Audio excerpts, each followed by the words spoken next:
देखिए ये संसार में भगवान कहिले कि अर्जुन हमें हमार आहार 18 दिन लड़ाई कैला के बाद अर्जुन कहले कि भैया यही लगले हम चाहता नहीं कि विश्व विजेता अपना भाई के बना दी। भगवान कहले कि अर्जुन इतहार भूलवा अभी एक से एक भक्त एक से एक बलवान एक से एक विद्वान इस संसार में बाड़े। कहले अर्जुन की सरकार अब दुनिया में कोई हो ही नहीं थे। 1 अरब 66 करोड़ 20,000 मील मार दी हो गई ले। भगवान करे कि तार भूल बा सब भगवान के समझावल बेकार। अर्जुन ना मन ले भरदावती नगर से घोड़ा मंगा के जुआना स्वराजा के लग से घोड़ा के छोड़ दी हले। घोड़ा तो बहुत जगह गइल बा लेकिन आई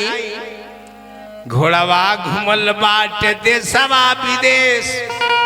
आ कतई न चोड़ावा लगल अर्जुन के। श्रोता सुनली नया गवा के हाल आई गई ले घोड़ावा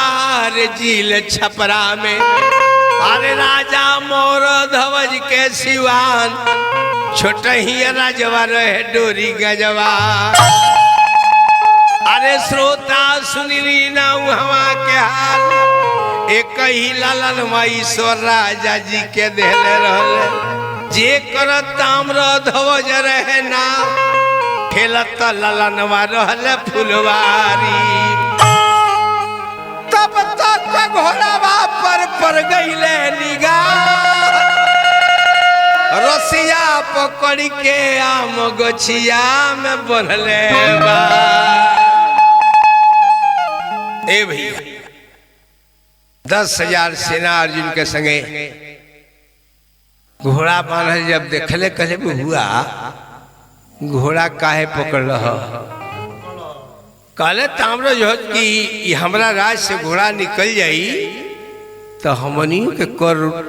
वो राजा के चुकावे पर यही से पकड़िया। कहले कि हाँ दे अभी तारा बुझात नहीं खे घोड़ा के कर हो। कहले कि हम जानता नहीं के कर हो आई हो जानता नहीं कि के का हो। कहले कि घोड़ा छोड़ दो। कहले कि घोड़ा छोड़ दी पकड़ ले बन तो छोड़े ना। कहले कि बाबू ई घोड़ा लड़ाई खातिर छूटल बा ताम्र ध्वज करके हमरा का बुझा त मिठाई मिल जाई। हम बुझा तनी जोड़ बा अगर तारा जांग में हाथ में बल बा धनुष पर बाण रख के जीत जा घोड़ा लेके चल जा। अर्जुन बुझले कि लइका बा नादान बा अभी बुद्धि से करा बैर बा। कहले कि बाबू लड़ब ताम्र कहले कि तारा शंका बुझाता काय अभी हस्तिनापुर डोरी गज आ एक जेकर कहीं जोड़ा ना लगेला न ओकरे बिहार में आके जोड़ा लग जाला। जब कोई हो जाला चूरे अहंकार में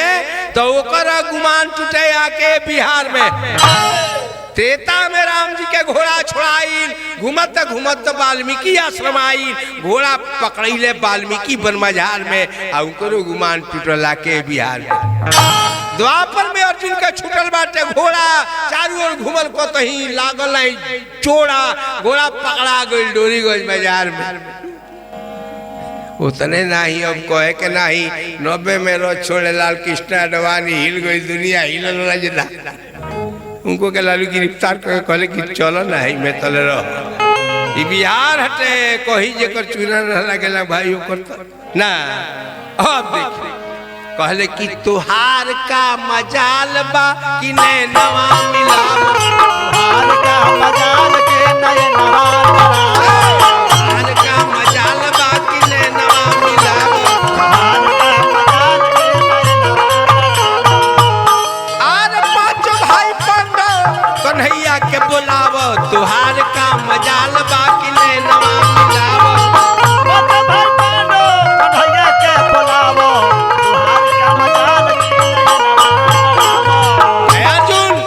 अकेले आइल बड़ा सुना सुना अर्जुन। अरे अर्जुन पहले धर्मराज जब अपना के हारी धर्मराज जब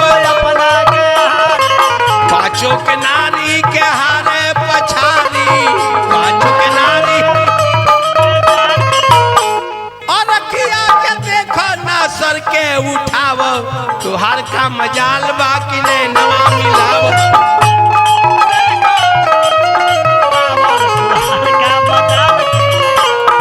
का मजाल बाकी ने नवा मिलाव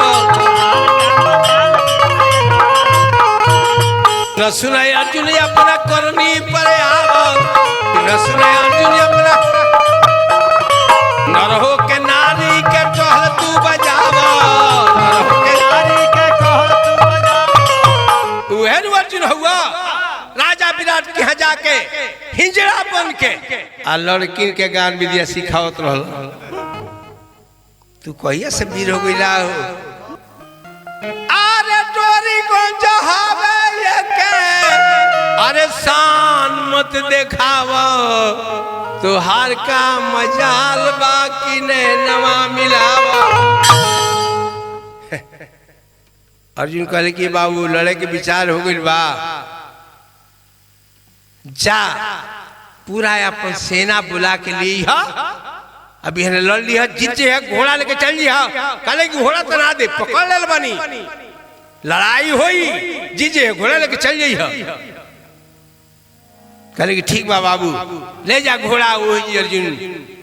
पड़ाव डाल दले ताम्रध्वज घोड़ा लेके गईले राजा मूर्धज के लगे जब राजा मूर्धज देखले कि बाबू अर्जुन के घोड़ा लेके तू चली अर्जुन महाभारत के विजेता हुए आ तू केकरा बल पर घोड़ा पकड़ रहल कहले कि एगो शक्ति बा कहले कि कौन शक्ति बा पिताजी वो हमरा लगे शक्ति बा कहले कि बेटा कौन शक्ति तोरा लगे बा हो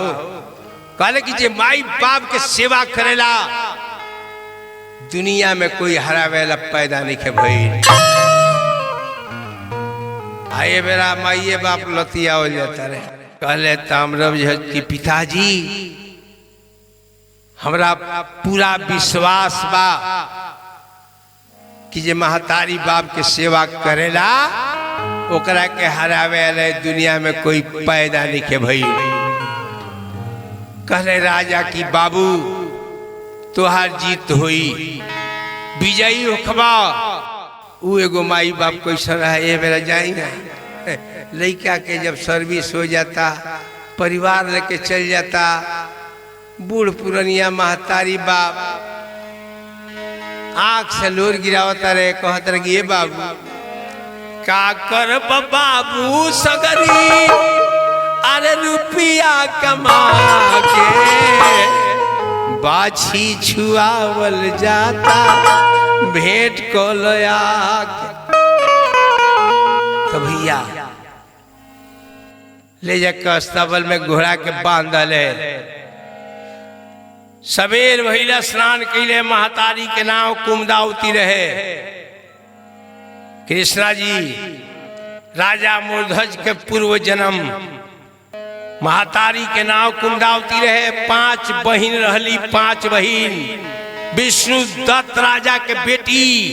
लड़का एक ना रहे कब ई सेवा कर देव सुन लिह अब हम मर जाए तो का लेके जाए सोचता ये जौन बात और कुछ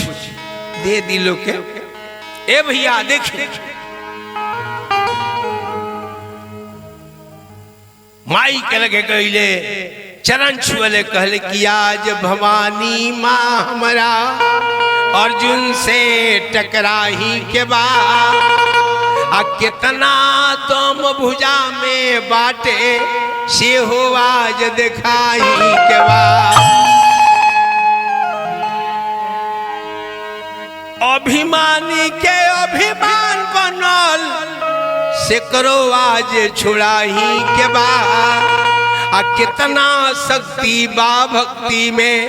अर्जुन के हमारा दिखाही के बाद तले अर्जुन के संभर में शंखवा फुकाएला अर्जुन के संभर में शंखवा फुकाए लागल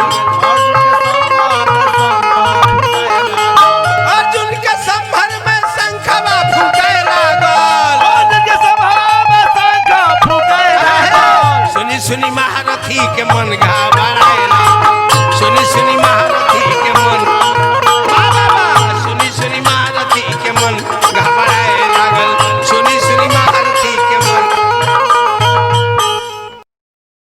चौलस धनुष बाण तावल चल गई। अर्जुन देखले कि लड़का ही बुझाता पागल बा, काल भेजवी की जाके सेना बुला ली हो, लड़ाई कली है, जीत जाई हो, आज अकेले चले है अर्जुन, सेना से तारा कोनो मतलब नहीं के, लड़ाई हमरा तारा आवो जीत जा, हमरा के घोड़ा लेके चल जा। देखिए एक लड़का बा, एक 10,000 सेना बा भैया, करण के लड़का वृष के तू रहे आइन खीस में मोरध्वज के बेटा ताम्रध्वज से लड़ाई करे खातिर बर्रा से वो ऐसा बार इंद्र के लड़का इंद्रासन में चल गई ले, आ वहां से जब लौट गई ले तो एगो ऐसा बाण मरले वृषकेतु के कि वृषकेतु चल गई सूरज भगवान के लगे, अपना दादा के लगे, कहे कि सूर्य के लड़का करण है, करण के लड़का वृषकेतु रहे। आखिर में एगो लड़का ऐसा बाण नचा के मरलस कि 10,000 सेना अर्जुन के एक साथ एक बार एगो दोसर का बाण खींच के ऐसा बाण अर्जुन के मरलस कि अर्जुन नाच के गिर गई रे, मूर्छा ला गई, घोड़वा मंगोला सा ओई पर सुता दल सकलस की जा चरल छपरहियन से झुराए।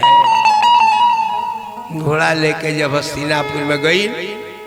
ए भाई चारू भाई कुंती माई रोवता लो, भगवान कन्हैया धावलैले। अर्जुन के जब होश भइल कहले कि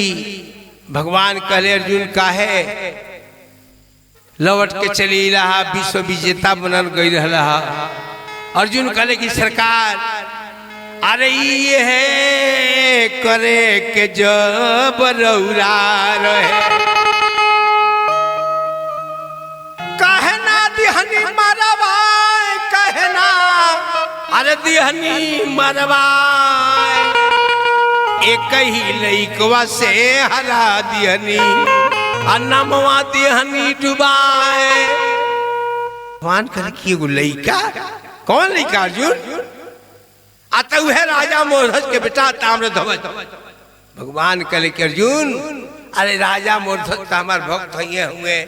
लेकिन ताम्रध्वज हमार भक्ति के साथ साथ महातारियों बाप के भक्त हुए।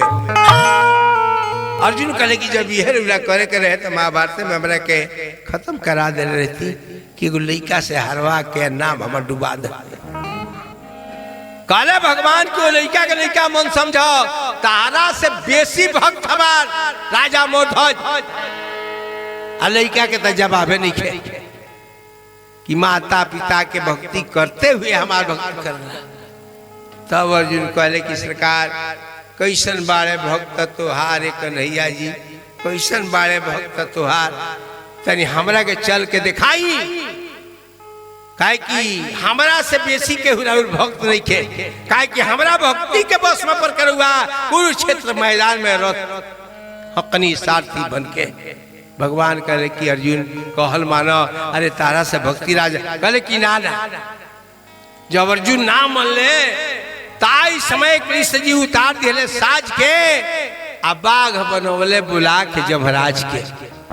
कहले कि ये जमराज आओ हमरा संग बाघ बनो, हे अर्जुन भेष त्याग, अब साधु के भेष धरो, चलो हमरा संग कमंडल लेके हम तारा के दिखा दी कि तारा से भक्ति आगे राजा मोरध्वज के भक्ति। जमराज के बाघ बना के भगवान गावत बजावत, जब आई पिया के डोली मुंह से निकली नाही बोली, तहिया का करबा हो, तहिया का करबा। जब आई पिया के डोली से निकले नाही बोली,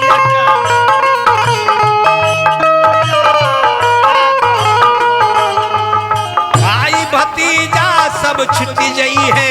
केहू साथ न जाइए हो, केहू साथ न जाइए। भाई भतीजा सब छुट जाई है, केहू साथ न जाइए हो। धन दौलत सब रह जाई है, जीवाई पचतई है हो, जीवाई बचतई है धन दौलत सबई है रह गई है जीवाई बोली है सतराम के बोली सुन सुन लागी दिल में गोली तहिया का करवा ओ तहिया का करवा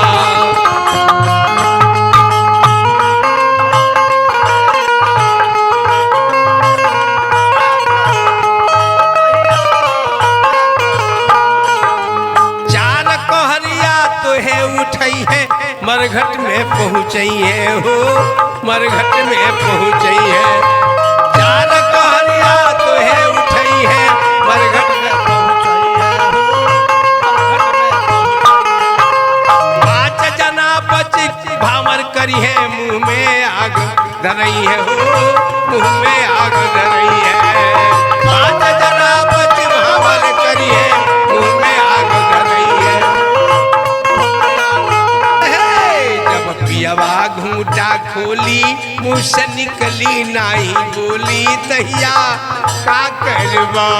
तहिया का करवा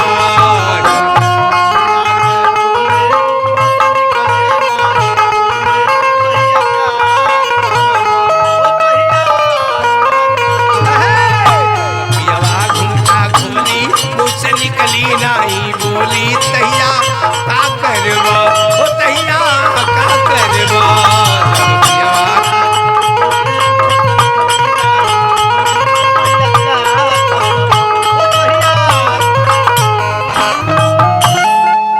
इहे गावत बजावत भगवान अर्जुन के लेके राजा मौध्वज के दरवाजा पर द्वारपाल देखलस कलश की सरकार चले जाए बैठ जाए का हुक्मा का चाहिए हुआ सबनी के भगवान करे कि द्वारपाल राजा से बात बा द्वारपाल कलश की राजा के जा कौन काम बा जौन चीज कहीं वो हमरा के देवे के आदेश बा काहे कि राजा सोचले कि अपना हाथ दान करे तो हमरा घमंड हो सकता यही से आदेश हमनी के मिलल बा का चाहिए रउरा भगवान कल की तारा से कौन बात नहीं खे राजा के बुलाव कल की चल जाए बैठल जाए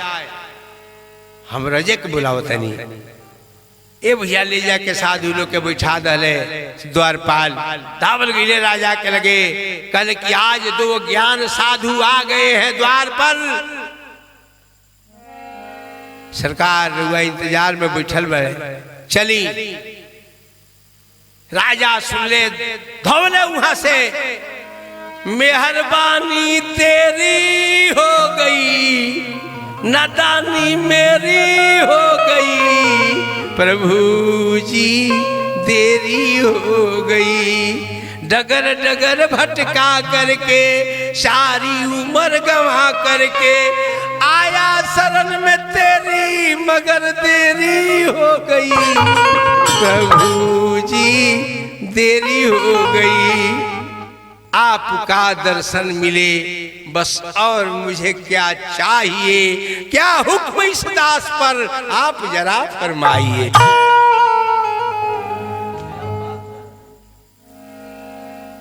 भगवान कहले कि राजा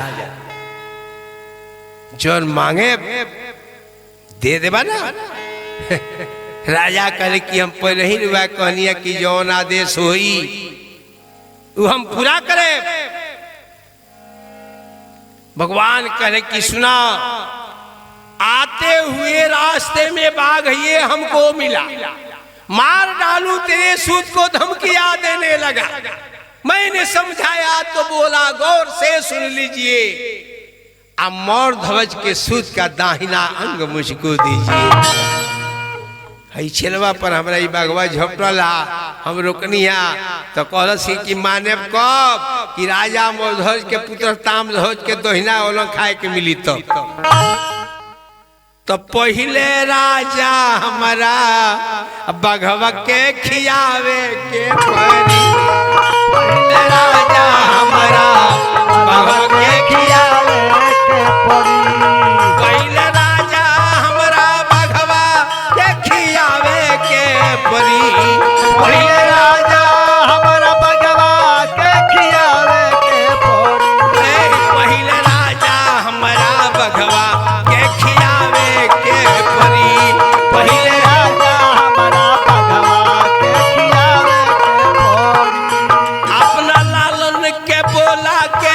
ओके धरती पर बैठा के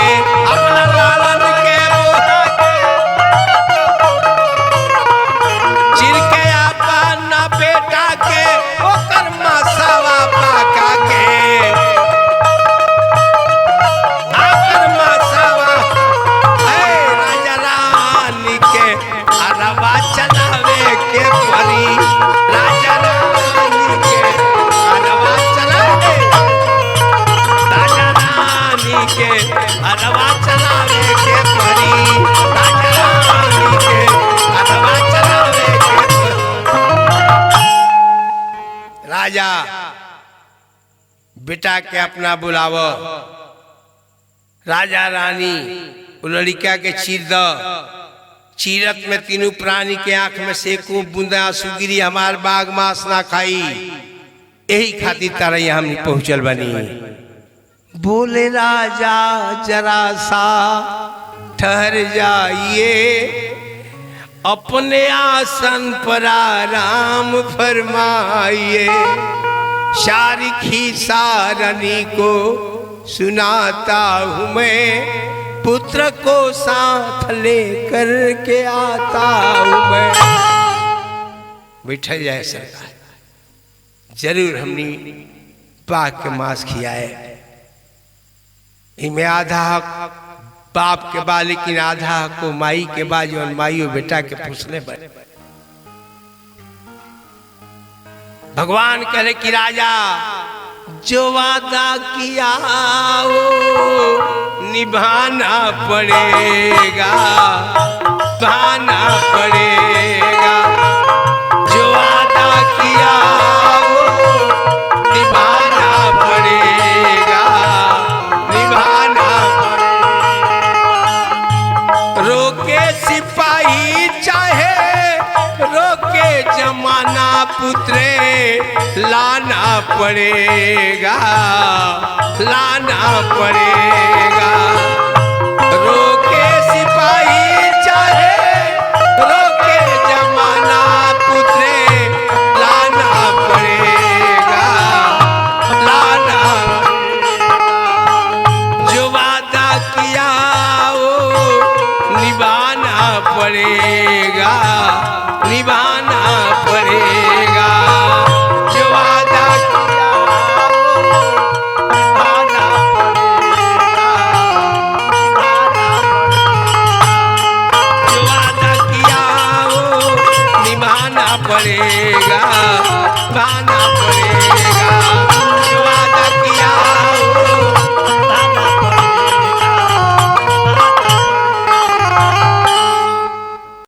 कहले कि ठीक बा सरकार जाता नहीं हम साधु लोग के बैठा के दरबार में गईले रानी के लगे कुमदावती के लगे चेहरा जब देखली कहली कि पतिदेव राउर चेहरा उदास का बात हो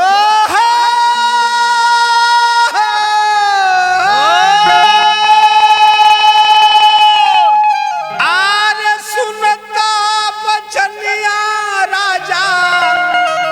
कांप लगल जी थर थर कांपता परा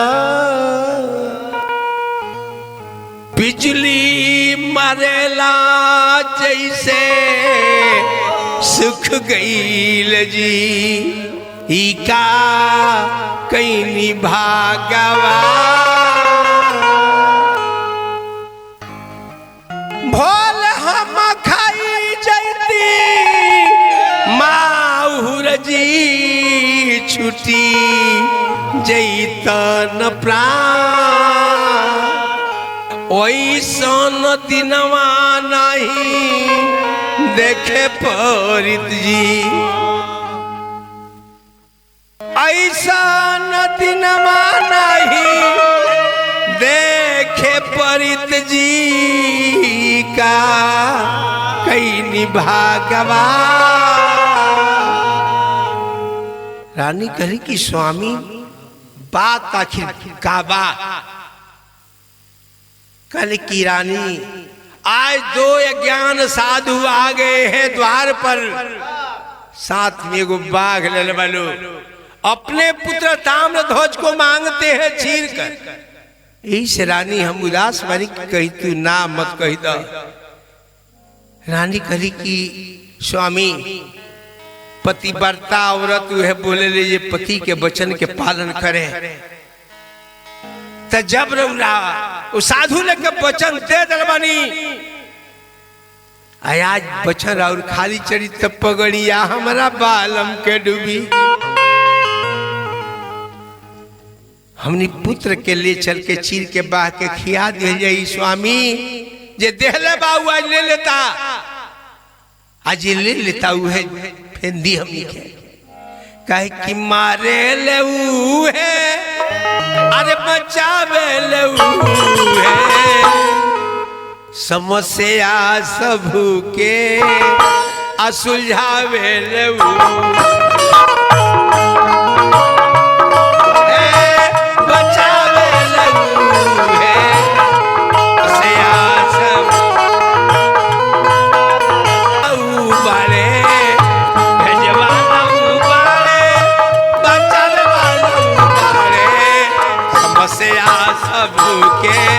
सुलझावे वाला उबारे समस्या सबके।